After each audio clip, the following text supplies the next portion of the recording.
कि मुझे इस शरीर के साथ भगवान के पास जाना ही नहीं है। मन के साथ गोपियां भगवान के पास गईं, भगवान ने स्वागत किया।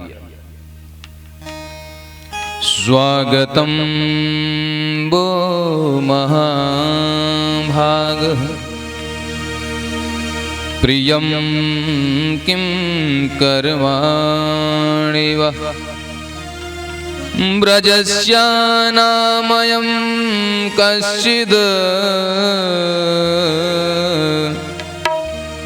ब्रूतागमन कारणम्। आपका स्वागत है, बताइए कि आपकी सेवा करूं। देखो गोविंद वन में है, ना गोविंद गोपियों के घर आए ना गोपियां भगवान के पास गई। पहले ही श्लोक बता रखा कि गोपियां शरीर के साथ नहीं गई, मन के साथ गई, और मन ही आपका भगवान के पास जा सकता है। आप बैठे बैठे वृंदावन जा सकते हो, बनारस जा सकते हो, काशी जा सकते हो। तो गोविंद के चरणों में मन को लगाना है, शरीर को नहीं लगाना है। ये आपका मलमूत्र विकार युक्त शरीर, उसको नहीं लगाना उसके चरणों में, आपको अपने मन को लगाना है। भगवान गोविंद ने जैसे कहा क्या स्वागत करो, तो गोपियां कहती पहले बंसी बजाते हो, बंसी बजा करके बुलाते हो, बुलाने के बाद पूछते हो क्या स्वागत करूं।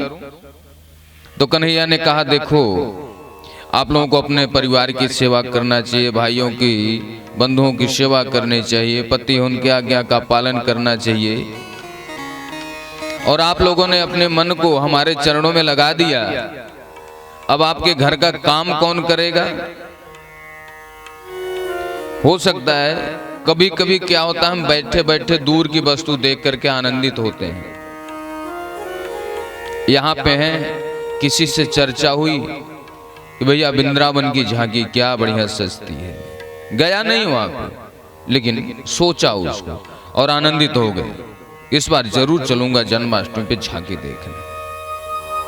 वैसे ही कन्हैया ने कहा कि शायद आप लोगों ने रात्रि में वनों की शोभा नहीं देखी थी, तो अपने मन को वन में ले आई। अब तो आपने शोभा का अनुभव कर लिया, अब अपने मन को ले जाइए। बोले कहां? बोले अपने घर पे।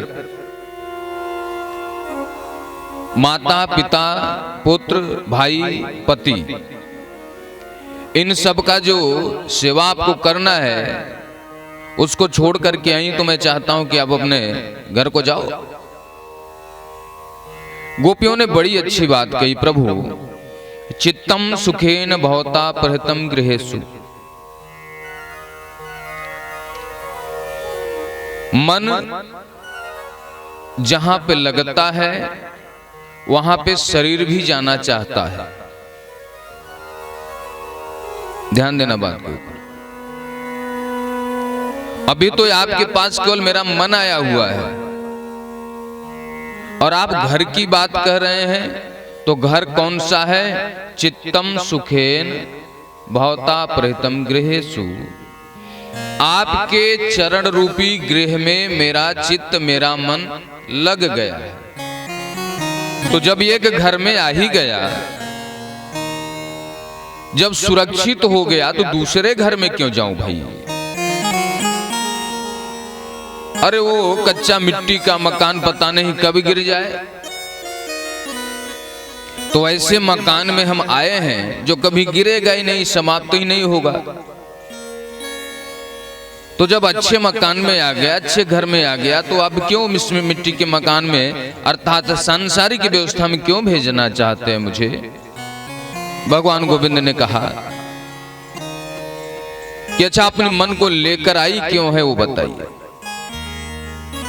बोले महाराज हम लोग आपकी परिक्रमा करना चाहते हैं, अर्थात मन मयूर मोर की तरह अपनी मन को आपके साथ नचाना चाहते हैं। जब एक आदमी नाचता है या एक स्त्री नाचती है, वह अपने भाव को प्रस्तुत करता है। और कौन से भाव का प्रस्तुत करेगा उसके लिए ताल मात्रा की जरूरत नहीं होती। ध्यान देना, जो भक्ति में आता है आपके अंदर, भले ही आप भागवत कथा हम नाच रहे हैं, लेकिन यदि मन के अंदर कहीं डीजे की बात है तो वही भाव प्रस्तुत हो जाएगा। आपके मन के अंदर जो भाव है वही आपके हाथ पांव भाव प्रस्तुत करेंगे।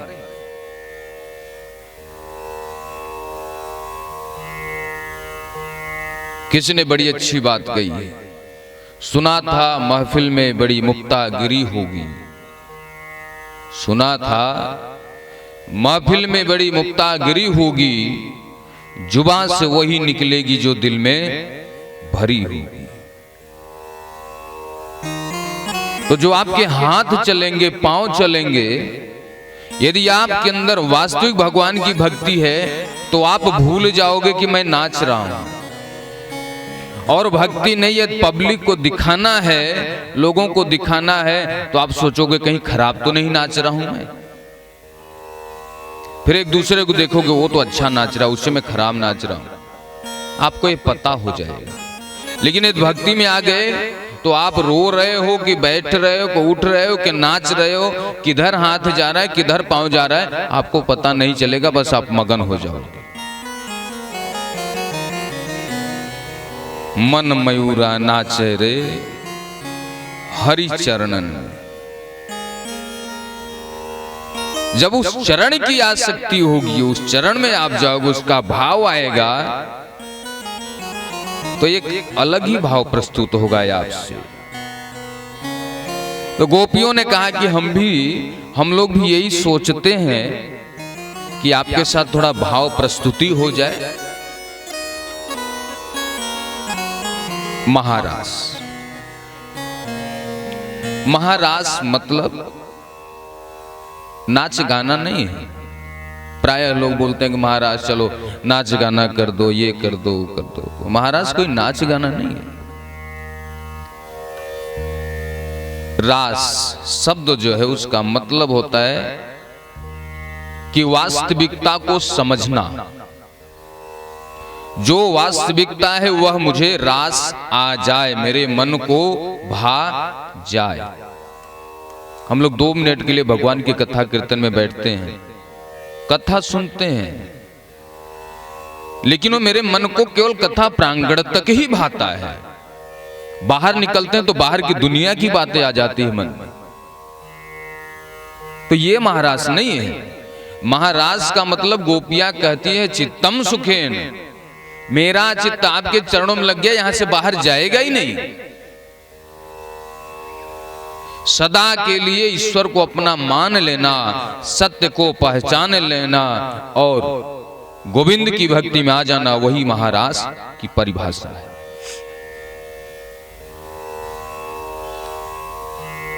महारास प्रारंभ हुआ। जो गोपियां थीं उन्होंने विचार किया कि हम लोग इतने सुंदर हैं, इसलिए कन्हैया हम लोगों के पीछे आया है। भगवान गोविंद ने कहा कि जहां पे भक्ति है, जहां पे प्रेम है, वहां पे इस प्रकार की बातें करना शोभा नहीं देता। भगवान ने जैसे ही देखा कि इनको थोड़ा सा अहंकार हुआ तो तासाम तत् सौभग मदम वीक्षमानम च केशव प्रसमाय प्रसादाय तत्रैवांतर्धीयत। भगवान गोविंद तुरंत राधा रानी को लेकर के अंतर ध्यान हो गए। कुछ दूर राधा रानी गई तो राधा रानी को भी थोड़ा सा मद हो गया कि सबसे ज्यादा अच्छी मैं हूं, इसलिए कन्हैया मेरे साथ है। लेकिन सुखदेव जी महाराज कहते हैं ऐसा नहीं है, राधा रानी को मद नहीं हो सकता, वो कृपा वाली है। राधा रानी ने विचार की कि कन्हैया हमें लेकर के चले आए, सारी गोपियां रोती रहती हैं, आज कन्हैया अंतर ध्यान हो गए, सारी गोपियां रोएंगी। तो राधा रानी कहती हैं केशव आप मुझे लेकर के कहां चले जा रहे हो? अरे आप जंगल में लेके चले जा रहे हैं मुझे, मेरे पैरों में दर्द हो रहा, मैं अब चल नहीं पाऊंगी, आप मुझे गोद में उठा लो। न पारे हम चले तुम नयमाम तत्र ते मनः। अब मेरा चलने का मन नहीं है। राधा रानी ने जानबूझ करके नाटक किया कि यदि केशव मेरे साथ रहेंगे तो गोपियां रो रो के मर जाएंगी। कन्हैया ने देखा कि राधा रानी ये सोच रही कि सबसे अच्छी ये है, कन्हैया ने उनको भी छोड़ दिया।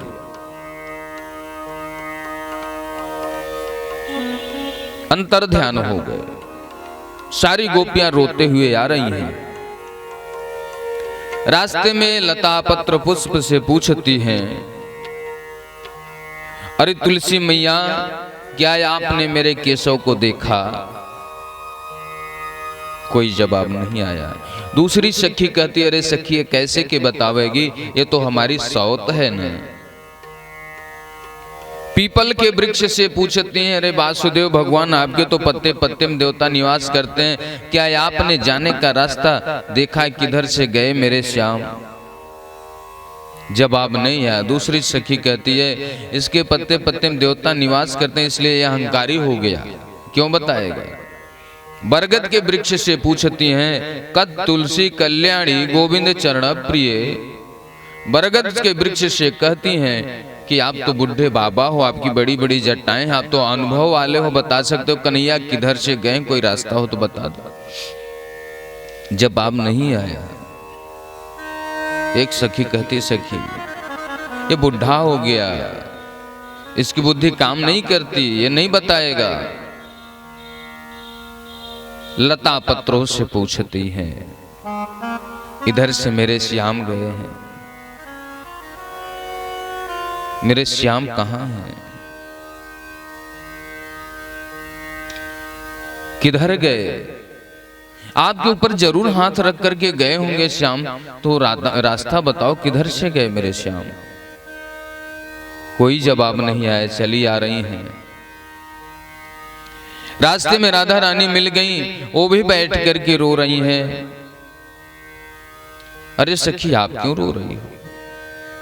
बोले जो आपको हुआ वही मुझे भी थोड़ा समझ हो गया, केशव मुझे भी छोड़ करके चले गए। कितना भी प्रेमी हो या दूसरा, वहां पे अहंकार आ गया, क्रोध आ गया, ईर्ष्या आ गया, तो प्रेम नहीं रहता, फिर वो जबरदस्ती का प्रेम हो जाता है। प्रेम जब